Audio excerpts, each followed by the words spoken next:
지난 주간에 금요일에 하는 킹덤 스토리 강의를 좀 길게 해 주십사 하는 여러와 같은 요청이 두 분 있었습니다. 그래서 원래대로 하겠습니다.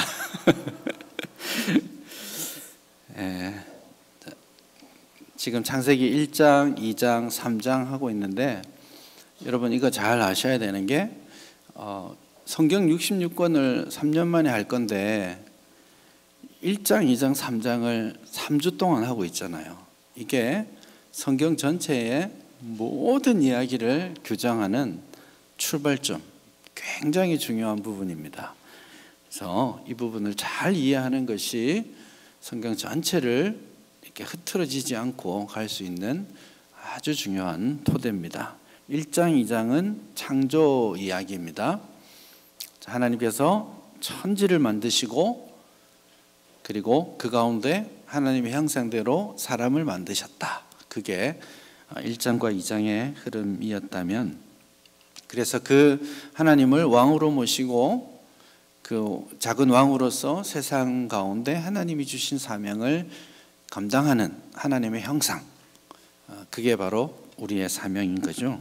그 이야기를 했는데 불행하게도 그 이야기가 막 헝클어지게 됩니다. 그 원인을 오늘 3장에서 그리고 제 사과되는 이 본문에서 다루게 됩니다. 그래서 제목을 하나님 나라의 파괴 이렇게 해두었습니다. 죄 그리고 타락 그렇게 됐습니다. 하나님 나라의 파괴라는 말은 하나님의 원래 계획이 막 뒤죽박죽 되었다라는 겁니다. 원래 하나님의 창조라는 것이 무질서를 질서로 만드시는 거라고 이과에서 이야기했었잖아요. 그 질서를 인간이 타락함으로써 막 헝클어서 무질서하게 만들어 버린 거죠. 그래서 오늘 과의 핵심 주제는 창조, 그 다음 타락. 이 이야기가 딱 되고 나면 그때부터 소위 말하는 구원, 구속의 역사가 드디어 펼쳐지게 되는 거예요. 그래서 창조와 타락, 구속의 장대한 하나님의 스토리가 이제 어떻게 첫 창조 계획이 무너지게 되는지를 보여주는 데 있습니다. 죄가 뭘까? 이렇게 43쪽에 질문을 하고 시작하죠. 여기서는 이렇게 정의합니다. 하나님 나라 관점에서 보면 대리 통치자인 인간이 왕이신 하나님의 뜻이 아닌 자신들의 뜻대로 사회와 세상을 다스리려는 시도입니다. 그래서 온전하지 않은 인간이 스스로 선과 악을 판단하는 것, 그것이 죄입니다. 그것이 내가 하나님의 피조물임에도 불구하고 피조물로서의 본분이 아니라 하나님처럼 되고자 하는 욕심에 그 죄의 본질이 있다라고 말씀드릴 수 있는 거죠. 그래서 44쪽에 보면 그 죄는 왕의 선한 뜻을 거역하는 것이다 그렇게 말씀하죠. 중요한 본문이니까 3장 4절부터 6절까지를 같이 한번 읽어보겠습니다. 시작. 뱀이 여자에게 이르되 너희가 결코 죽지 아니하리라. 너희가 그것을 먹는 날에는 너희 눈이 밝아져 하나님과 같이 되어 선악을 알 줄 하나님이 아심이니라. 여자가 그 나무를 본즉 먹음직도 하고 보암직도 하고 지혜롭게 할 만큼 탐스럽기도 한 나무인지라. 여자가 그 열매를 따먹고 자기와 함께 있는 남편에게도 주매 그도 먹은지라. 소위 선악과라고, 정확한 이름은 아닙니다. 선과 악을 알게 하는, 다시 말해서 정확한 이름은 지식의 나무입니다. 선악을 알게 하는 나무, 선과 악의 지식의 나무의 열매를 따먹는 과정을 소개하고 있습니다. 하나님께서 2장에서 세상을 만드시고 에덴 동산을 만드시고 거기에 사람을 두셔서 뭐 하라고 하셨죠? 경작하고 지키라, 그렇게 말씀하셨죠. 경작한다라는 말은 예배한다라는 뜻이었고요, 지킨다라는 말은 이 불의한 것들, 깨끗하지 못한 것들로부터 하나님의 임재하심의 장소를 거룩하게 지켜야 한다라는 데 있는 것이죠. 그리고 그 에덴 동산의 한가운데에 선과 악의 지식의 나무를 두었습니다. 물론 생명나무도 거기에 있죠. 이 본문을 다룰 때 가장 많이 들었던 질문이, 왜 굳이 하나님께서 선악과를 만드셔가지고 이 사달이 나게 하셨나? 안 만들었으면 아무 문제 없었을 거 아니냐? 이렇게 말씀하시는 분들이 계시는데, 그게 정확하게 인간이 타락한 본성을 반영하는 질문입니다. 왜냐하면 그 죄의 원인을 하나님께로 돌리고자 하는 욕심이 거기에 들어있는 것이죠. 자, 하나님이 큰 왕이시고 사람은 하나님의 형상을 따라 지음받은 복사된 대표자로서 작은 왕이죠. 작은 왕이 세상을 향해서는 모든 것을 할 수가 있었어요. 그런데 하나님을 향해서는 섬기는 자가 되어야 되겠죠. 그래서 하나님께서는 세상을 향해 모든 것을 할 수 있되 단 한 가지, 이 선악과만은 먹지 못하도록 명령하셨어요.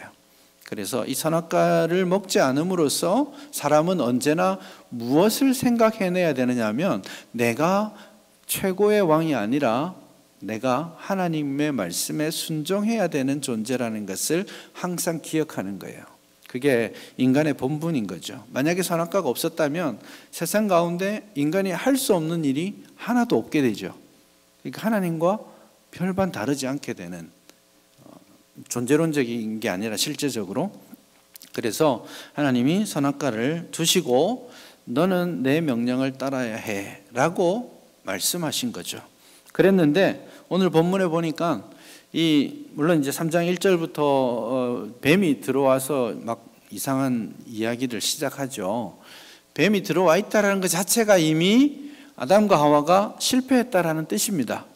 아담과 하와는 뭐 해야 된다고요? 경작하고 지켜야 하는데 뱀이 동산 한가운데까지 이미 들어와 있잖아요.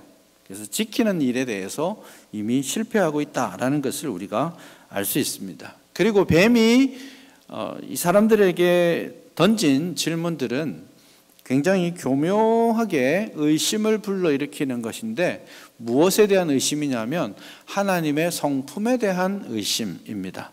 야, 정말 진짜야? 정말 하나님이 동산에 있는 모든 나무 실과를 먹지 말라고 했어? 야, 진짜 그런 분이야? 이렇게 뉘앙스를 던진 거죠. 그랬을 때 아니야, 다 먹어도 되지만 동산 중앙에 있는 선악과는 먹으면 안 돼. 이걸 먹으면 죽을지도 몰라. 이렇게 이야기합니다. 그 말을 들은 뱀이 그 틈을 발견하고, 아니야, 절대로 죽지 않을 거야. 이게 다 하나님의 성품에 대한 의심을 불러일으켜. 하나님 그렇게 완악하신 분이야? 하나님이 자기 것만 챙기는 그런 분이신 거야? 이렇게 계속해서 질문하고 있죠. 아니야, 절대로 그렇지 않아. 이걸 먹으면 너도 하나님처럼 되어서 선악을 알게 할 거야. 알게 될 거야. 라고 말했는데, 이건 역시 하나님이 당신만 좋은 거 챙기고 너한테는 좋은 거 안 주고 싶은 분이야 라고 하나님의 성품에 대해서 의심을 주게 하는 그런 말이었죠. 이 뱀이 거짓말했나요? 진실을 말했나요? 거짓말을 말했나요? 상당 부분 진실을 말했습니다. 왜냐하면 선악과를 먹고 선과 악을 알게 되어 하나님처럼 된 거죠. 실제로 선악과를 먹고 나서 하나님처럼 되었습니다. 존재론적으로 된 게 아니라 하나님처럼 된다라는 말의 근본적인 의미는 뭐냐면 선과 악을 스스로 아는 데 있습니다. 그래서 이것이 옳다, 이것이 그르다, 이것은 내가 판단하는 것이 아닌데 누가 판단하는 거예요? 하나님이 판단하시는 거예요. 그래서 하나님이 이게 옳은 거야 하면 예, 그게 옳은 겁니다. 이건 안 돼, 먹지 마 하면 예, 안 먹겠습니다. 이게 사람의 본분이에요.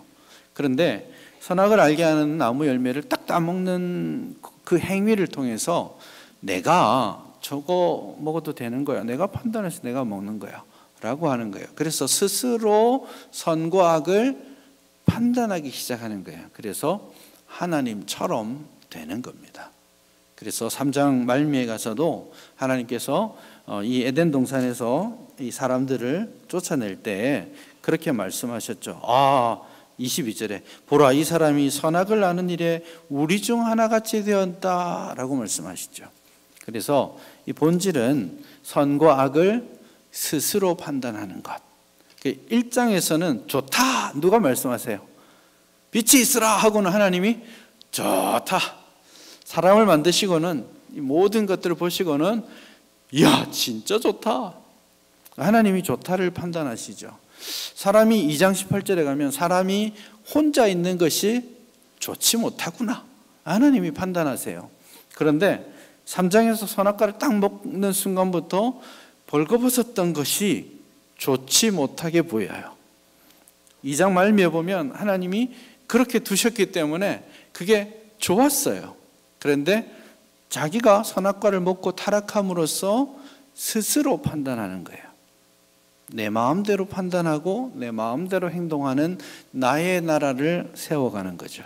하나님의 나라가 하나님이 통치하고 하나님 말씀에 순종하는 나라가 아니라 내가 생각하고 내가 판단하고 내가 행동하고 내가 영광받는 그런 나의 나라를 세우는 것이 이 타락의 근본 본질이 되겠습니다. 그래서 이 죄는 왕의 선한 뜻을 거역하는 것이다 라고 말하고, 그 왕의 자리를 내가 찬탈하고 내가 왕이 되려고 한 시도가 바로 타락입니다.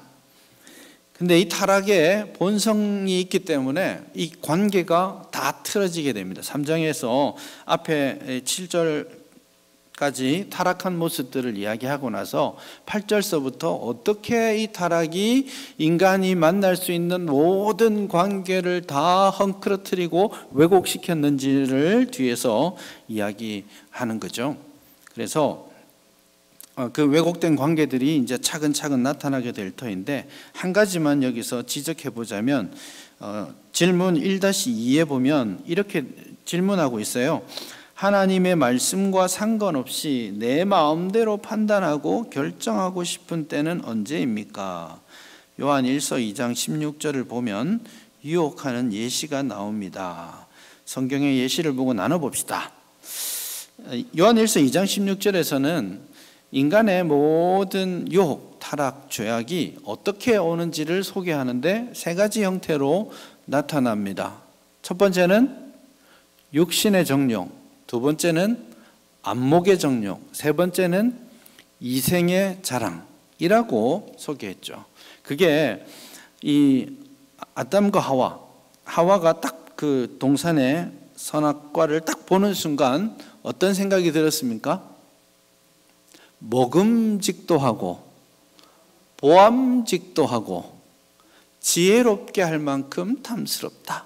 그래서 먹음직도 하고 육신의 정욕과 그리고 보암직도 하고 안목의 정욕과 지혜롭게 할 만큼 탐스럽게, 그래서 이생의 자랑으로 우리에게도 여전히 우리를 유혹하고 우리에게 죄악이 그렇게 들어온다라고 성경은 말하고 있죠. 그래서 이 타락의 본질이 지금까지도 우리를 끊임없이 유혹하고 넘어지게 만드는 주제로 있다라는 것을 우리가 인정해야 합니다. 그리고 이 타락이 만들어낸 결과물이 어떠한지를 이제 두 번째 2번부터 해 나갈 수 있겠습니다. 가기 전에 여담삼아 한 가지만 말씀드리자면, 이 3장 1절이 이 남자와 여자 그리고 뱀의 그 상호 관계들이 여기에 다 숨어 있는데, 남자들이 특히 그런 이야기들을 좀 합니다. 여자가 유혹에 안 넘어갔으면 타락 안 했을 텐데, 이런 이게 타락한 본성인데요. 그런 이야기를 하는데 실제로 3장에는요. 이 동산 중앙에 나무가 있고 뱀과 여자가 말을 합니다. 원래 여자가 말이 조금 더 많죠. 말이 좀 빠르죠. 그래서 대답을 여자가 따박따박 하고 있는 건데 그 자리에 남자는 있었을까요? 없었을까요? 같이 있었습니다. 그래서 여기 이 뱀은 처음부터 끝까지 너희들 복수로 이야기하고 있어요.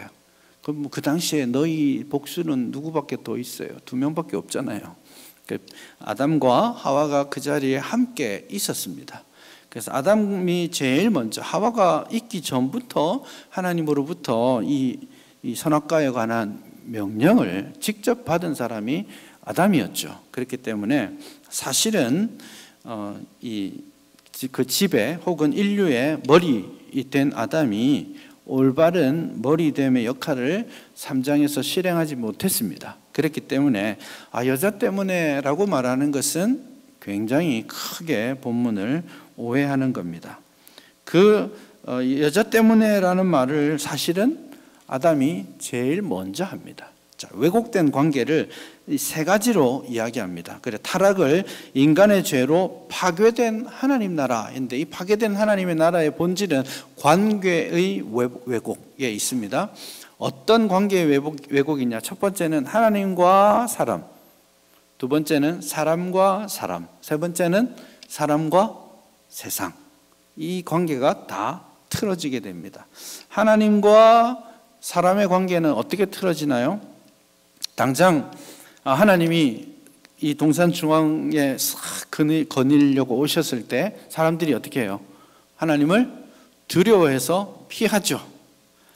하나님 오셨어요. 어제까지는 이랬는데 오늘은 두려운 마음이 생기고 피합니다. 그래서 하나님이 찾으세요. 아담아 어디 있느냐? 이렇게 찾으시죠. 너 내가 먹지 말라고 먹었어? 몰라서 질문하셨겠습니까?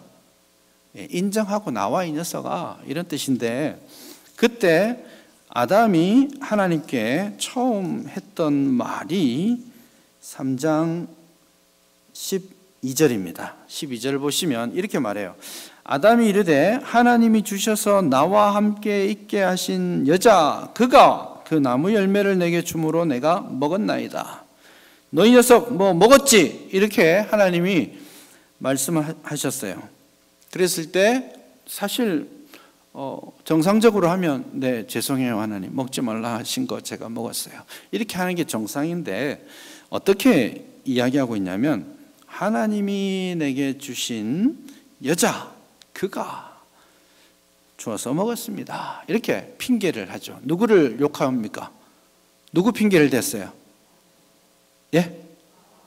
1번 누구요? 왜 이렇게 잘 안 들릴까? 1번은 하나님이에요. 두 번째가 여자입니다. 치사한 인간이죠. 이렇게 핑계대고 이렇게 하는 게 타락한 본성입니다.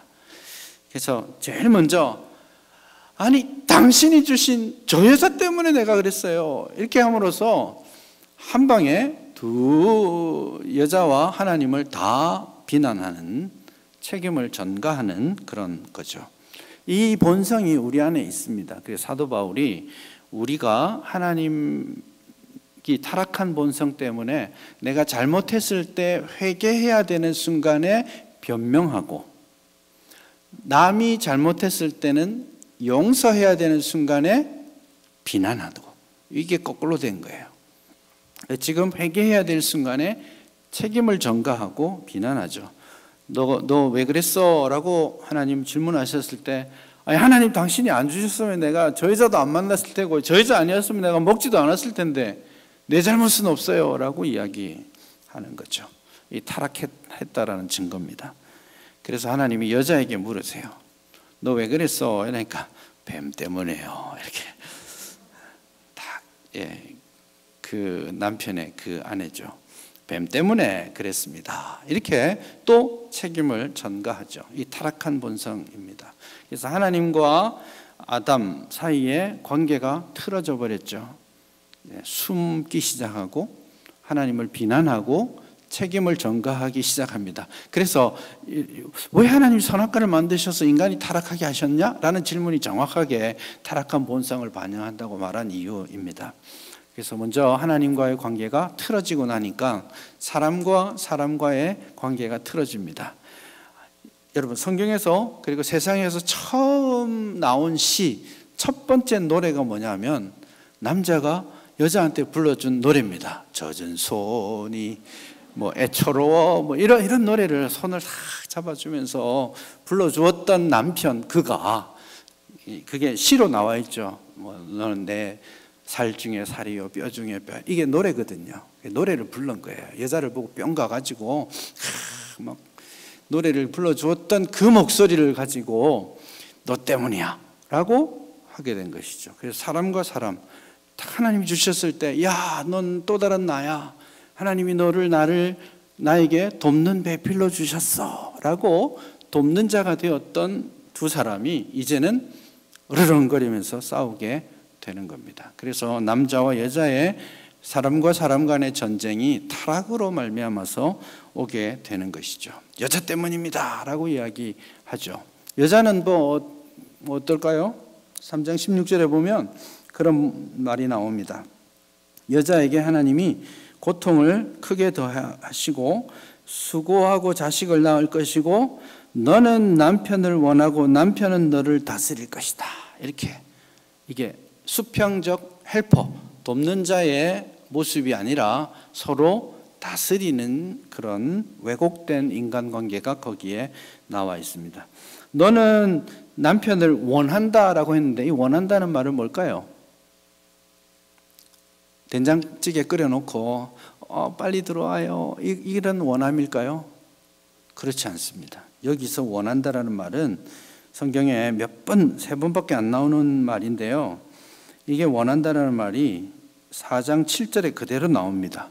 4장 7절 말미에 보면 죄가 너를 원하나 너는 죄를 다스려라 이렇게 나와 있죠. 똑같은 말입니다. 너는 남편을 원하고 죄는 너를 원하고, 원하는 건 뭐예요? 집어삼키는 거예요. 사자가 다 웅크리고 앉아가지고 이 사슴이 지나갈 때 잡아먹기 위해서 딱 숨어있는 그게 원함이에요. 이 여자가 헬퍼로서 돕는 자로서 왔는데 타락하고 나니까 저 남자 내가 어떻게 좀 해봐야지 이런 마음이 마음속에 가득한 거예요. 그러다 보니까 남자가 오라 네가 나한테 나를 쳐받아 하고 다스리게 되는 거예요. 돕는 관계가 다 사라지고 서로 경쟁하고 분쟁하는 관계로 바뀌게 되는 것이죠. 이게 타락한 인간이 인간과 인간 사이에 왜곡된 관계를 가지게 되는 거예요. 지금 제가 말씀드리는 이게 뭐냐면 나중에 우리가 복음, 예수 그리스도 안에서 회복되었을 때 궁극적으로 회복해야 될 3가지 과제가 여기에 있는 거예요. 하나님과의 관계 회복, 사람과 혹은 남편과 아내의 관계 회복, 우리와 세상과의 관계 회복, 이것이 우리의 궁극적인 사명이기도 하기 때문에 이게 중요한 겁니다. 그래서 이 사람과 사람 간의 관계가 왜곡되었다라는 것을 보여주고, 세 번째로 사람과 세상과의 관계도 왜곡됩니다. 그래서 하나님이 세상을 만드시고 채소, 과일 막 내어놓도록 하셨잖아요. 그 자연 만물은 그 사람에게 먹을 것을 내놓고 사람이 명령하면 순종하도록 부름받았어요. 그게 다스리는 거죠. 그랬는데 타락하고 나니까 3장 17절 이하에 가면 남자에게 너는 이제부터 땀을 흘려야 겨우 먹고 살게 될 거야 이렇게 이야기하고, 땅은 뭘 대신 내나요? 과일 대신에, 채소 대신에 가시와 엉겅퀴를 막 내놓게 되는 거예요. 그래서 하나님 타락한 관계 때문에 사람과 세상과의 관계 역시 왜곡되어 버렸다라는 거예요. 이 왜곡이 타락이 깊어지고 역사가 계속될수록 이 3가지 관계의 왜곡은 더 깊어지게 될 겁니다. 그래서 당장 4장에만 가도 이 가인이 하나님을 더 열심히 치받고 있고 불순종하고 있고, 사람과 사람과의 서로 형제간의 살인사건이 일어나게 되고, 이제 가인이 농사를 지어도 땅이 더 이상 소출을 내어놓지 않고 땅에서 유리방황하는 인생을 살게 되고, 그렇게 이 타락이 깊어져 갈수록 이 세 가지, 하나님과 사람, 사람과 사람, 사람과 세상 사이의 그 왜곡된 관계는 더 절망적인 관계로 가게 되는 겁니다. 이게 지금 2과 두 번째 2번 타락, 인간의 죄로 파괴된 하나님의 나라를 설명하는 것입니다. 그래서 이 왜곡된 관계가 그러면 끝인가? 그렇지 않습니다. 진짜 감사한 것은 성경 66권 중에 이 타락 이야기가 3장에 나온다는 게 참 감사한 이야기입니다. 그만큼 뒤에 이 관계를 회복시키고자 하는 역사가 계속된다라는 이야기예요. 그래서 지금부터 앞으로 3년 동안 하게 될 모든 이야기는 이 왜곡된 관계가 어떻게 드러나고 역사 속에 드러나고 그것을 해결하시기 위해 하나님께서 어떤 일을 해 오시는가 하는 것이 성경의 모든 역사가 될 겁니다. 그 힌트를 3장 15절에서 줍니다. 이 성경의 구조가 딱 정해져 있는데, 하나님이 타락하고 났을 때 하나님께서 나타나셔서 아담에게 너 왜 그랬어? 그리고 하와에게 너 왜 그랬어? 그리고 3장 15절에 뱀에게는 네가 그랬으니, 느껴지십니까? 하나님께서 타락한 인생임에도 불구하고 대화하고 계시잖아요. 하나님의 형상을 상실했음에도 불구하고 회복을 향해 하나님께서 포기하지 않고 계신다는 걸 보여줍니다. 뱀은 너 왜 그랬어? 라고 질문하지 않아요. 네가 그랬으니 너는 저주를 받을 거야 라고 15절에서 말씀하시고, 아담과 하와에게는 질문하시고 말씀하시고 관계를 맺어가시죠. 당신의 사랑을 그대로 포기하지 않고 있음을 두 군데에서 볼 수 있는데, 첫 번째는 3장 15절을 보시면 이걸 굳이 표현하자면 사람들이 원시복음 이런 식으로 말씀하기도 합니다. 내가 너로 여자와 원수가 되게 하고 내 후손도 여자의 후손과 원수가 되게 하리니 여자의 후손은 내 머리를 상하게 할 것이요 너는 그의 발꿈치를 상하게 할 것이니라, 그렇게 말씀하시죠. 그래서 뱀에게 어떤 심판의 메시지를 주면서 여자의 후손이 너의 머리를 상하게 할 것이다. 이게 표현이 좀 상한다 이런 뜻이지만 표현은 좀 다릅니다. 네가 여자의 후손의 발꿈치를 상하게 하겠지만 그 여자의 후손이 너의 머리를 박살내버릴 거야, 이런 뜻입니다. 그래서 이게 이제 이 뱀으로 나타난 사탄의 최종적 운명, 그리고 그 운명을 결정할 여자의 후손의 도래, 이게 앞으로 모든 역사에 있어서 가장 핵심되는 주제가 될 것이다 라는 것을 말씀합니다. 창세기는 여기서 말하는 후손, seed라는 표현인데요, 이 후손이 도대체 누군가? 라는 질문을 계속합니다. 이게 창세기의 주제예요. 그리고 그 주제를 성경 전체가 받아서 이 여자의 후손이 누구냐라고 말할 때 예수님이라고 말씀하는 거죠.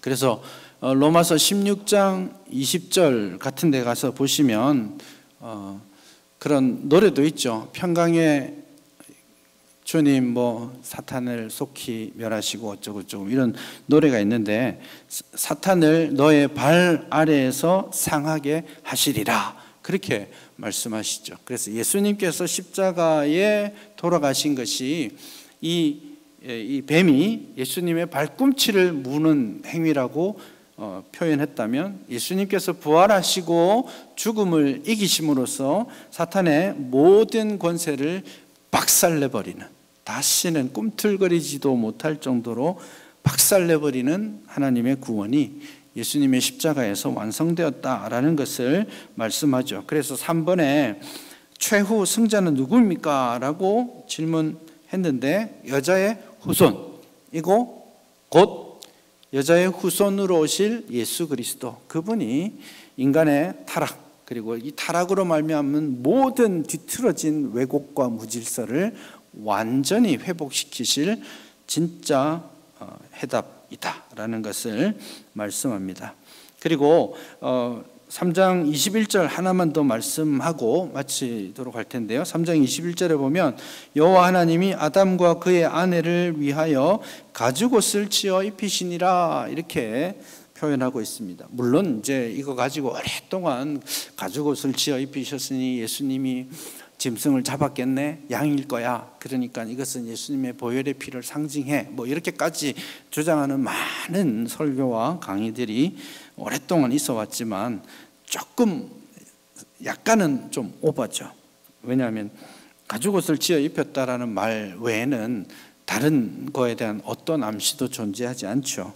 그래서 오히려 이것은 어떤 것까지 제가 인정할 수 있냐면 하나님께서 쫓아내시잖아요. 쫓아내시면서 옷을 지어 입히시는 그 모습에서 하나님께서 여전히 사랑의 마음을 가지고 계신다, 포기하지 않으셨다라는 겁니다. 여러분, 저는 저희 어머니는 저가 너무너무 착하게만 컸다라고 말씀하시는데 제가 잘 압니다. 제가 참 독하게 컸거든요. 그래서 한겨울에 쫓겨나 본 적도 있습니다. 그래서 막 후달려가지고 막 쫓겨나는데 나가지마 해가지고 또 제가 또 오기가 있잖아요. 막 뛰쳐나가는데 어머니가 막 뛰어나오시더니 잠바를 팍 던지시는 거예요. 입고 가라 이놈아 이러면서 그 잠바를 던지시는 그 모습 느껴지십니까? 나가라고 했지만 이 추운데 따뜻한 잠바를 가져가야지. 그 마음, 이 가죽옷을 나가 이 녀석, 에덴 동산에 있을 수 없어, 가! 라고 하시고는 막 나가는데 하나님이 옛다 옷이다, 이거 입고 가라 하고 던져주시는 거예요. 하나님이 여전히 나가 이 녀석아 하고 있지만 그를 향한 계획과 그를 향한 하나님의 사랑이 여전하다라는 것을 본문이 잘 보여주고 있는 것이죠. 그래서 오늘 본문은 굉장히, 사실 이건 뭐 하루 밤새도록 이야기해도 다 끝나지 않을 많은 이야기인데 한 번만에 정리하자면 인간이 하나님처럼 되려고 범죄하고 타락했다. 하나님처럼 되려고 교만해서 타락했다. 그리고 그것으로 인하여서 세상과 인간과 하나님 간의 모든 관계가 다 왜곡되었다. 왜곡의 본질은 뭐냐면 자기를 향하는 겁니다. 모든 관계의 왜곡의 본질이 자기를 향하는 거예요. 하나님께 영광을 돌려야 되는데 내가 그걸 차지하려고 하는 거예요. 그게 왜곡의 본질입니다. 그렇게 왜곡되었고 그 왜곡이 깊어져가는 역사 가운데 하나님은 타락과 동시에 당신의 플랜 B, 인간을 회복시키고 구원하시고자 하는 당신의 사랑을 여전히 보여주고 계신다. 그래서 이 첫 번째 타락의 자리에서 사실은 또한 두드러지는 것이 회복을 향한 하나님의 자비하심과 사랑, 하나님의 포기하지 않는 그 하나님의 관심, 이런 것들이 오늘 본문 안에 드러난다라고 볼 수 있겠습니다. 정리 50쪽에 C.S. 루이스가 쓴 스크루테이프의 편지, 이 책 꼭 읽어보십시오. 혹시 기회가 되면 진짜 독서 클럽이라도 하고 싶은데요. 아마 제 내일 모레 설교에서도 이 사람, 이 책 이름이 또 나올지도 모르겠습니다. 한번 읽어볼까요? 스크루테이프의 편지에 사탄은 이렇게 말합니다. 시작. 인간들은 노상, 제가 주인이라고 주장하는데 천국에서 듣든 지옥에서 듣든 우습기 짝이 없는 소리다.